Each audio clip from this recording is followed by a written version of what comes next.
नमस्कार, मैं कोनिका दास। मैं मौजूद हूँ ग्राम सभा खुरगांव में, जहां मेरे साथ प्रधान के रूप में लल्लन पासी जी मौजूद है। मैं इनसे जानना चाहूंगी कि अभी तक इन्होंने 4 साल में अपने ग्राम सभा में क्या क्या विकास कार्यों का अंजाम दिए हैं और आने वाले 1 साल के लिए क्या रूपरेखा तैयार की है ताकि इस ग्राम सभा का कायापलट हो सके। लल्लन जी, आपका हमारे चैनल में बहुत बहुत स्वागत है जी। आपने अभी तक 4 साल में अपने ग्राम सभा में क्या क्या विकास कार्य करवाए हैं? अभी तक हम अपने ग्राम सभा में स्वच्छता के तहत जो सरकार हमारी योजनाएं दिया है उसके तहत हम शौचालय या साफ सफाई का कार्यक्रम, नाली इंटरलॉकिंग, खड़ेजे का कार्य किया है 4 साल में। और उसके साथ साथ जो सरकार ने दिया हमें ग्राम सचिवालय का खेल मैदान का कार्य करवाया। और उसके बाद आवास और शौचालय कितना आवंटित है? मेरे यहाँ 265 कम से कम शौचालय हम आवंटित किए हैं और 40 आवास। जी। स्वच्छ भारत मिशन में आपकी क्या राय है? स्वच्छ भारत तो स्वस्थ भारत, स्वच्छता को लेकर आप अपने ग्राम सभा में क्या क्या काम करवा रहे हैं? जी, उसके लिए साफ सफाई या और मतलब कूड़ा घर बनवाया और हर जगह जगह डस्टबिन रखवाए हैं। जी। जी, स्वास्थ्य की मैं बात करूं तो हमारे उप मुख्यमंत्री ब्रजेश पाठक जी स्वास्थ्य मंत्री हैं, स्वास्थ्य के प्रति काफी जागरूक भी है। तो आपने कोई स्वास्थ्य को बेहतर बनाने के लिए पैरामीटर तैयार किया है? जी, स्वास्थ्य को बेहतर बनाने के लिए एक सहायक जनसेवा केंद्र का निर्माण करवाया, वो भी बढ़िया सुरक्षित बनवाया उसको। और मेरी जहाँ तक उम्मीद है, मैं सरकार से दरख्वास्त करता हूँ कि मेरे ग्राम सभा में मेरे ग्राम सभा का सपना है कि एक बढ़िया सा अस्पताल, यहाँ बड़ा अस्पताल बन जाए। उसके लिए हमारे यहाँ जमीन भी उपलब्ध कराई गई है। जी। तो हम चाहते हैं कि एक स्वच्छता के लिए और स्वास्थ्य के लिए अस्पताल का निर्माण हो जाए। सरकार से अनुरोध करते हैं तो बहुत अच्छा रहेगा। ये बहुत अच्छी सोच है। हम लोग का जो प्रोजेक्ट चल रहा है वो मेन स्वच्छता स्वास्थ्य ही है और हमारे उप मुख्यमंत्री ब्रजेश पाठक जी स्वास्थ्य के लिए बहुत अच्छा काम भी कर रहे हैं, जो कि गांव-गांव और जन तक और शहर तक पहुंच भी रहा है। अच्छा, आपकी ग्राम सभा में जो सर्वे हुआ बहुत जनता से मुखातिब हुए, जिनका कहना था कि कूड़ादानी तक कूड़ा नहीं पहुंच पा रहा है अभी इस वक्त, और कूड़ा सड़कों पे इकट्ठा रहता है जिससे गंदगी फैल रही है।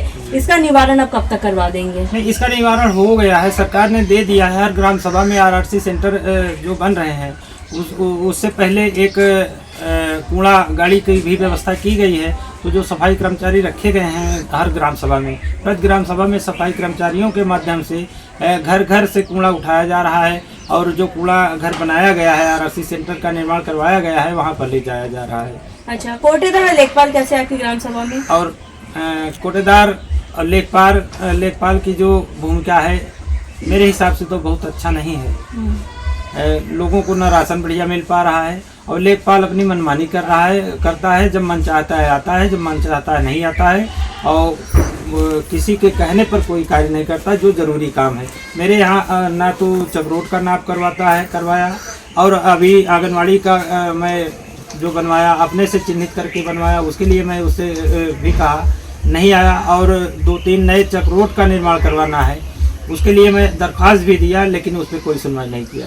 सरकार की 19 बिंदुओं पर काम हो चुका है, विद्यालयों का कायाकल्प है, सचिवालय का निर्माण है, सारे काम हो चुके हैं। जी, विद्यालय का कायाकल्प मेरे यहाँ जाके देख लीजिए, बड़ा सुंदर विद्यालय बनवा दिए हैं और वहाँ जो कायाकल्प जिस तरीके से होना चाहिए उस तरीके से हुआ है।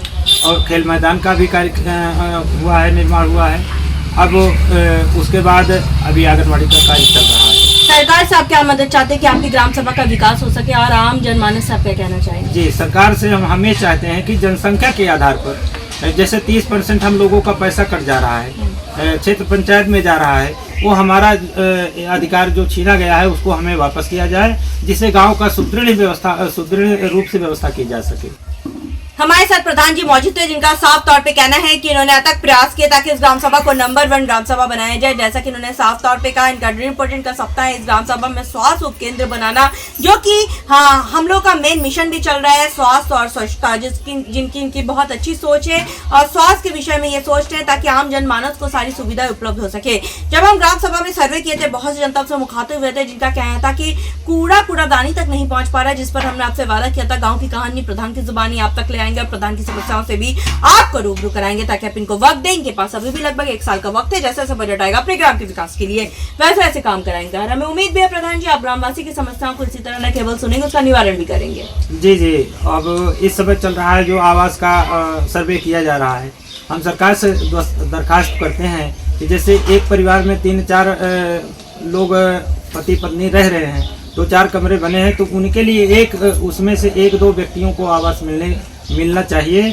और इस हिसाब से जो सर्वे किया जाए कि भाई एक कमरे में कोई रह नहीं पाएगा, तो 3-4 कमरे बने हैं, 3-4 बच्चे हैं, तो उसके लिए 1-2 को आवास मिलना चाहिए। यही हम दरखास्त करते हैं सरकार से। अब देखने वाली बात यह होगी कि इस ग्राम सभा को हम एक आदर्श ग्राम सभा के रूप में लखनऊ ले जाते हैं। यानी वीडियो जर्नलिस्ट संदीप प्रताप सिंह के साथ मैं कोनिका दास, आई न्यूज़ उत्तर प्रदेश, लखनऊ।